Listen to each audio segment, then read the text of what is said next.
So hello everyone, welcome to the channel. This is Saurabh here.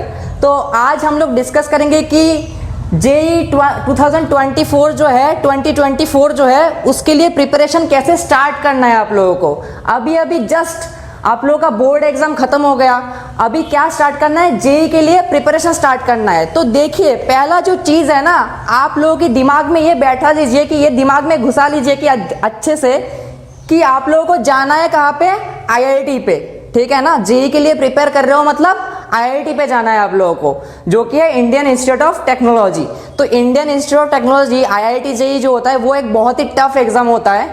तो इस exam में जाने के लिए पहले आप लोगों को दिमाग में घुसाना है कि हमारा एम जो है वो आईआईटी ही है। आप लोग का ध्यान जो होना चाहिए वो आईआईटी होना चाहिए। अब आप मान लीजिए अभी एग्जाम के लिए आप प्रिपेयर कर रहे हो, अब क्या हो गया, दोस्त ने फोन कर लिया शाम को कि भाई चल चाय पीने चलते हैं या फिर थोड़ा सा घूमने चलते हैं। अगर आप चले गए ना उधर तो आपका प्रिपरेशन ना उधर ही खत्म।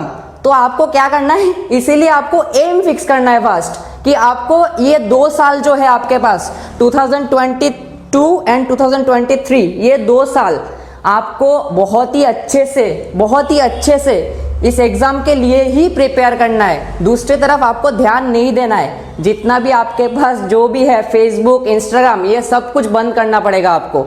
अगर आपकी मम्मी पापा को बोलना पड़ रहा है कि आपको ये बंद कर दो, तो आप आईआईटी में नहीं जा सकते हो। आपको आईआईटी में जाने के लिए क्या करना पड़ेगा, आपको खुद से वो आना चाहिए कि मैं फेसबुक नहीं चलाऊंगा 2 साल, इंस्टाग्राम भी नहीं चलाऊंगा 2 साल। आ गया समझ में? तो ये हो गया आपका एम फिक्स हो गया आपका।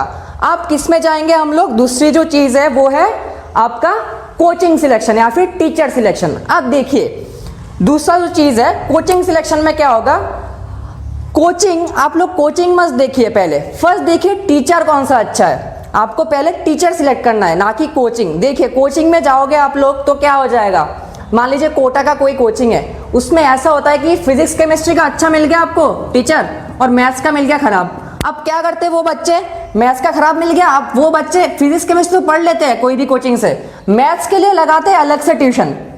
आ गया समझ में? तो मैथ्स के लिए अलग से ट्यूशन लगाते हैं। तो यहाँ पे ना बहुत कुछ गड़बड़ हो जाता है इस वाले चीज में। तो आप पहले ना टीचर सिलेक्ट कीजिए। टीचर जो अच्छे होंगे ना वो पहले बेसिक से शुरू करेगा और धीरे धीरे आपको एडवांस पे लेके जाएगा। ऐसे देखिए, हमेशा जो आपका जो इंक्रीमेंट होगा, लेवल जो इंक्रीमेंट होगा वो कभी भी हमेशा ऐसे ही होगा, लीनियरली इंक्रीमेंट होगा। ऐसा कभी नहीं होगा कि मैं पढ़ता गया अचानक से ऐसा हो गया। इतना स्टिफ, इतना स्लोप कभी नहीं होगा, इतना ज्यादा स्लोप कभी भी नहीं होगा। आ गया ना समझ में? हमेशा धीरे धीरे इंक्रीमेंट होता है। हमेशा जो लेवल है, लेवल हमेशा अचानक से इंक्रीज नहीं होगा कभी भी। आपका लेवल हमेशा धीरे धीरे इंक्रीज होगा। जो अच्छे टीचर्स होंगे वो बेसिक से शुरू करेंगे और आपको एडवांस लेवल तक धीरे धीरे ले जाएंगे। ऐसा नहीं कि पहले एडवांस शुरू कर दिया मैंने, उसके बाद नहीं जा पाया मैंने लास्ट तक, मतलब एडवांस लेवल तक पहुंच ही नहीं पाया मैं। ऐसा नहीं होगा कभी भी। ऐसे होगा तो प्रॉब्लम हो जाएगा आपको। अब देखिए, ये तो हो गया आपका टीचर सिलेक्शन। अब टीचर कैसे सिलेक्ट होगा, आपको पता कैसे चलेगा कि टीचर्स अच्छे हैं या नहीं? आप देख लो प्रीवियस ईयर का सिलेक्शन किससे अच्छा हो रहा है। ऐसा भी हो सकता है कोई नया टीचर है वो भी अच्छे से पढ़ा सकता है, क्योंकि उसके पास सिलेक्शन नहीं भी हो सकता है, क्योंकि किसी का स्टार्ट होता है, पहले से स्टार्ट करना होता है। तो जो स्टार्ट कर रहा है पहले से पढ़ाना, ऐसा भी हो सकता है कि उसके पास कोई सिलेक्शन नहीं है प्रीवियस ईयर का, फिर भी अच्छा पढ़ा सकता है वो। तो आप टेस्ट कर लो, 2-3 महीने पढ़ के पहले ही टेस्ट कर लो कि उस टीचर के साथ आपका फ्रीक्वेंसी मैच हो रहा है या नहीं। अगर फ्रीक्वेंसी मैच हो रहा है और वो आपको अच्छे से लेवल इंक्रीज करवा रहा है तो उस टीचर के पास आप जाओ। और यहाँ पे मैं और एक बात बोलना चाहता हूँ कि ऐसे कुछ टीचर्स रहेंगे, मान लो आप चले गए पढ़ने, उसके पास आपने ना कुछ एडवांस लेवल का एक प्रॉब्लम लेके गया। मान लो आप लोगों ने पढ़ लिया काइनेमेटिक्स, अब काइनेमेटिक्स का एक प्रॉब्लम लेके गए आप लोग, और टीचर ने बोल दिया भाई तू क्या कर रहा है, कि ये क्यों कर रहा है, तेरे तो बस की बात नहीं है आईआईटी, तू मेंस लेवल की प्रिपरेशन कर, एनसीईआरटी कर पहले। इन सब चक्कर में मत पड़िए। ऐसे टीचर अगर कोई आपको बोल रहा है कि पहले एनसीईआरटी कर ले, मेंस कर ले, एडवांस नहीं करना है अभी, ऐसे टीचर को आप तुरंत छोड़ दो, उसकी संगति छोड़ दो। ऐसे टीचर के, वो डिमोटिवेट करने के लिए ही पैदा हुआ है एक्चुअली, वो डिमोटिवेट करने के लिए ही पढ़ाना स्टार्ट किया है, बस बच्चों को डिमोटिवेट करना चाहता है बस। ऐसे टीचर को आप रखो ही मत, ऐसे टीचर के संगत में पढ़ो ही मत। आ गया समझ में? ऐसे डिमोटिवेटर के पास पढ़ना मत, मैं बोल रहा हूं। 1 महीने के बाद ही छोड़ दो, मत जाओ इनके पास। ये हो गया एक पॉइंट। उसके बाद आपको जो करना है, ये जो 2 साल आपका बहुत इंपॉर्टेंट ईयर है, इस पे आप लोगों को एक चीज ध्यान रखना है, कंसिस्टेंसी, जो कि है बहुत ही इंपॉर्टेंट। कंसिस्टेंट रहना बहुत ही इंपॉर्टेंट है। कंसिस्टेंट रहना है आप लोगों को। कंसिस्टेंसी मतलब मान लीजिए आप लोगों ने एक दिन जब स्टार्ट किया आप लोगों ने पढ़ाई, मान लीजिए पढ़ लिया आप लोगों ने 16 घंटा। फर्स्ट दिन कितना पढ़ लिया आप लोगों ने? 16 घंटा, जो कि आप लोग पढ़ते नहीं हो वैसे। मान लीजिए 16 घंटा आप लोगों ने पढ़ लिया। उसके बाद मैं ना एक हफ्ता नहीं पढ़ूंगा, ऐसा नहीं होगा भाई। जेईई के प्रिपरेशन में ऐसा नहीं हो सकता है कि मैंने एक दिन पढ़ लिया 16 घंटा, अब तो एक हफ्ता मैं पढ़ाई नहीं करूंगा कुछ भी, ऐसा नहीं हो सकता है कभी भी। क्या करना पड़ेगा आपको?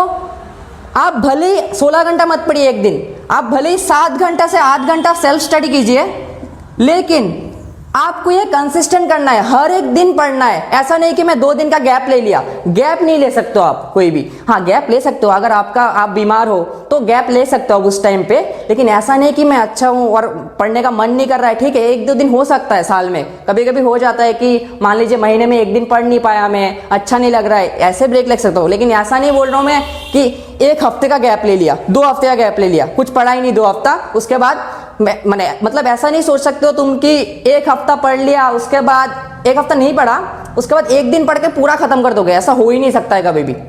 आ गया ना समझ में? तो आपको कंसिस्टेंट रहना है। अगर कंसिस्टेंट रहोगे तभी आपको सक्सेस मिलेगा, तभी आपका आईआईटी क्रैक हो पाएगा, नहीं तो आप क्रैक नहीं कर पाओगे। ऐसे केसेस में आपको कंसिस्टेंट रहना पड़ेगा आईआईटी के लिए, ये बहुत इंपॉर्टेंट की है। और जो और बात है वो है सेल्फ स्टडी।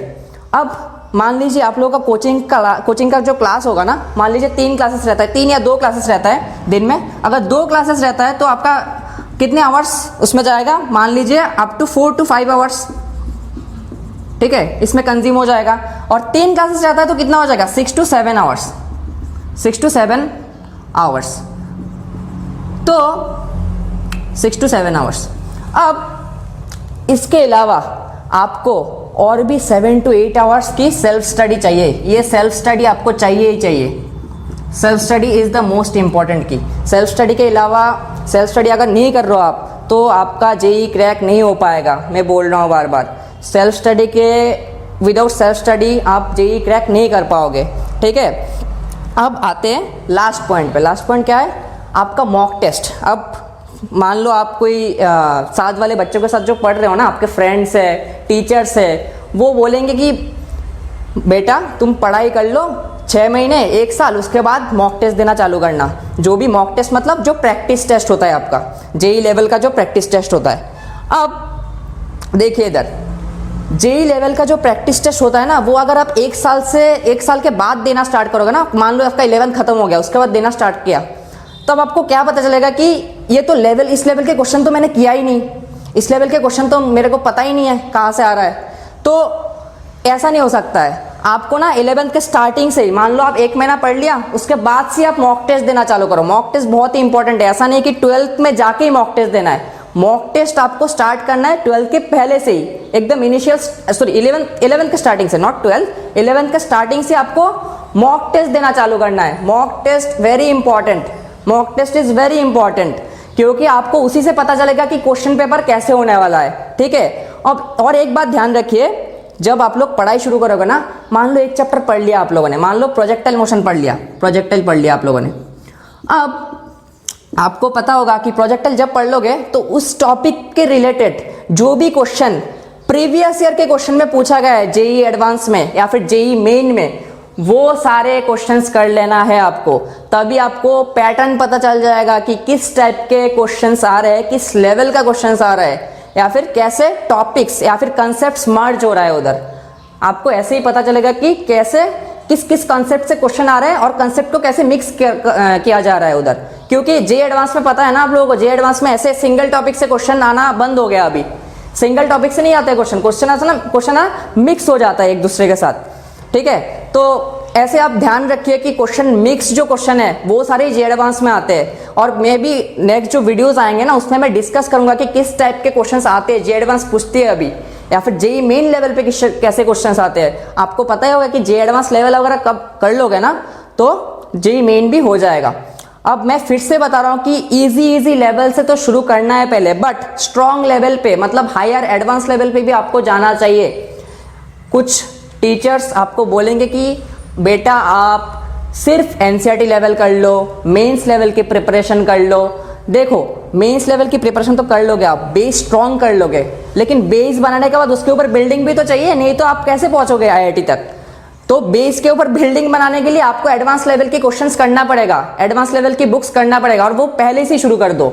ऐसा नहीं कि बीच से शुरू करना है, 12th में जाके मैं 11th का stronger part higher advance level के क्वेश्चंस करूंगा, ऐसा नहीं हो सकता है कभी भी। आपको 11th के स्टार्टिंग से एडवांस लेवल की बुक करना चाहिए अगर आपको आईआईटी में जाना है तो। अगर आईआईटी में नहीं जाना है तो कुछ भी कर लो भाई, ठीक है।